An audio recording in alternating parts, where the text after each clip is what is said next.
edit it after. Okay, go ahead. Hi, Dr. Pelto here. Today we're going to go over how to use a night splint. So a night splint is used to hold the foot at about a 90-degree angle right here. And there are two different types. There's one that can be used on the back of the leg, and then there's another one that can be used on the front of the leg. One's called the posterior night splint, and this is called the anterior night splint.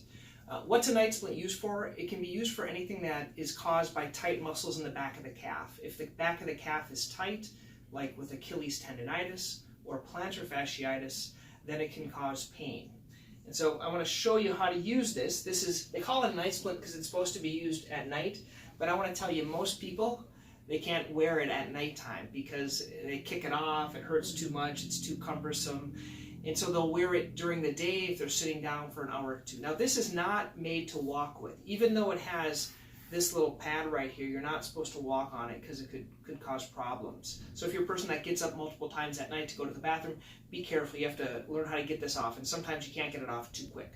A few things about the night splint. You have a strap right here, and this can kind of tighten it. So if you want a little bit more resistance or less resistance, you pull this, and it'll tighten it or loosen it.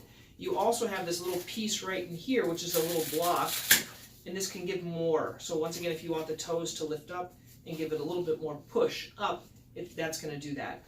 You basically take one of the feet, you put it right inside here, and then there's a couple of straps. One of the straps goes here up on top.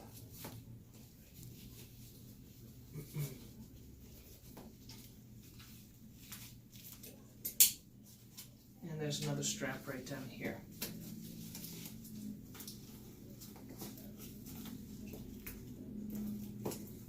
And then what you would do is you would tighten these down so they're nice and tight. Now you don't want to tighten it too much, but you do notice that this has a little pad, so it's not going to injure the front of your leg. And this one here. And I always joke that this is the romantic gray color. This is going to be really nice at night here. And then there's also one more strap right here that goes on the top of the foot. So what the strap does is it holds the foot in the right position, and when you tighten it, and then if you want to keep it at about 90 degrees, but the more you have the lift, the more it's going to stretch. And so what you can do is you can take these on the side, and you can tighten them up and cinch them up a little bit like this. Now, if your foot goes numb, you should probably loosen this. If you can either loosen it on the side, you can loosen it right here, but then it's going to kind of hold it up and it's going to stretch the back of the calf. So this is called the posterior night splint, and it can be used for Achilles or Achilles tendonitis or plantar fasciitis. Now I'm going to show you how to do the anterior night splint. Once you get it set, you can just put it on. So basically once it's set to the tightness that you want, you basically just unbuckle these, and you can just slip your foot out of this. So that's the posterior. The drawback, if you're a belly sleeper, you're probably not going to like using this. So if you're sleeping on your belly, it's gonna get in the way. Okay? So if you sleep on your belly, there's something else called an anterior night splint. Looks very similar, okay? But it goes on the anterior part of your foot. So you'll find the same straps.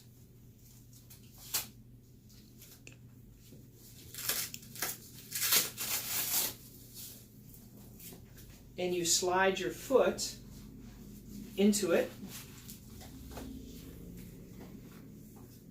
and then you strap it around it.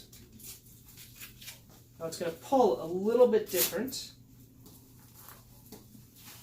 And so as you put your foot in here,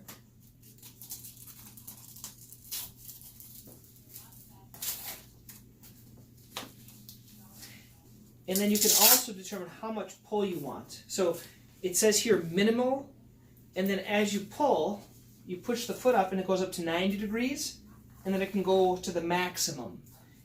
And if you want it at the max, then you would hold it right there, and that's the Velcro area that holds it in the maximal area, and it's pulling it up. And the tighter you have it, you can see how the foot has a space right here, basically because the foot isn't following, so you'd have to tighten the strap a little bit more to get that foot up there. Once again, if it hurts, if there's numbness, if there's tingling, you should take it off because it's gonna injure your foot. But these are two different types of night splints. One's a posterior night splint and one's an anterior night splint.